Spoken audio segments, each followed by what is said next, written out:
Okay,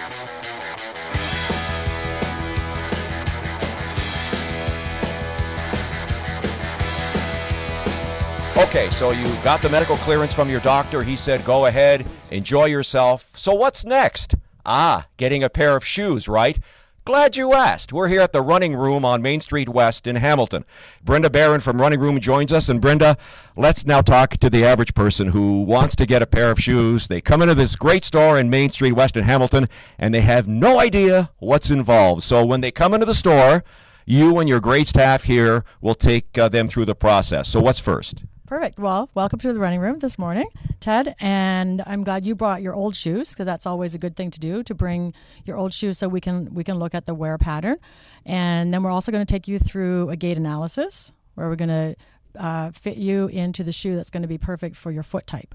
Now tell everybody why that's so important. So important because you want to have the support. If you need support in your shoe, you need to be fitted in the shoe that's going to give you enough support. We're looking at a pair of shoes that I used to run in that, quite frankly, have seen better days. And Brenda, when you look at these shoes, what goes through your mind?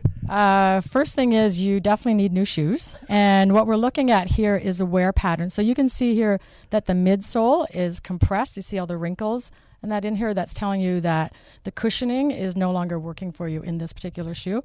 And then we're also going to look at the wear pattern on the tread. So that tells us, the motion that your foot's going to go through when you have your foot strike during your run. So the gait analysis is next. What's involved? I have no idea. Let's find out.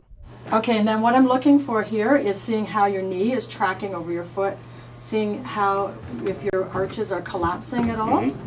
And you have nice high arches, knees pretty straight over the foot. And that tells me that you want to be in a shoe that is going to give you lots of cushioning. You don't need a lot of extra support in your shoe.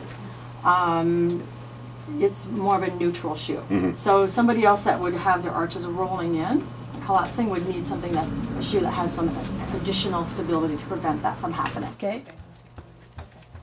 Usually less than a week. Okay. Now come back. Just because of the weekend. Oh, yeah. Yep. I did the run, and what happened? Yep, it confirmed what I saw when you were up on the shoe bench, that you need a shoe that's going to just offer you some support. Your arches do roll in a little tiny bit, but that is part of the natural gait cycle, so I don't have any concern there. I would still put you in a neutral shoe.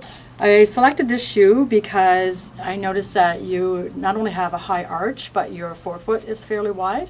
So this shoe is going to accommodate the width of your forefoot, and this shoe has none of the extra stability, right? It's all cushioning. So anytime you see a shoe that has all the white midsole foam here, it's a cushioning shoe. As opposed to a shoe that has some denser material here, this is for somebody who would need some extra support with their arches.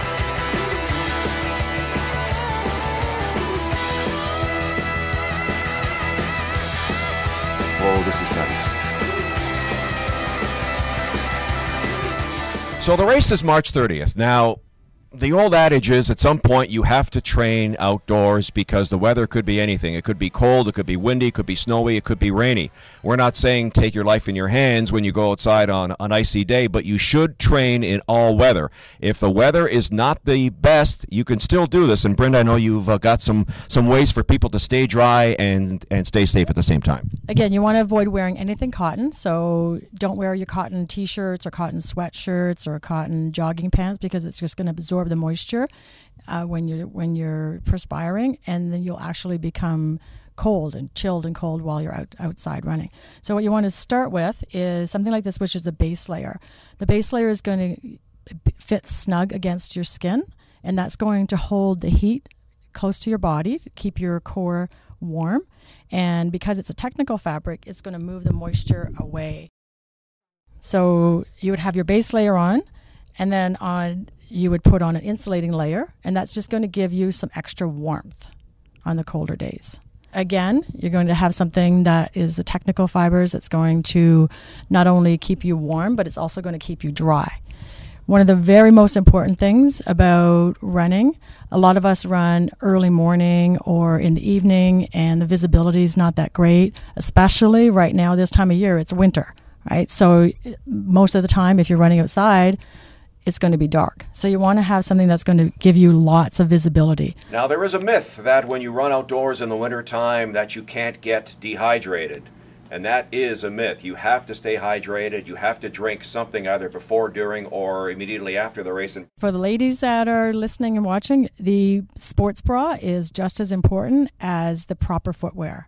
You have to make sure that you have a lot of support, as much support as you need in terms of the bra that you're going to be wearing. So again, you can't just wear your normal bra. It should be a technical fabric bra.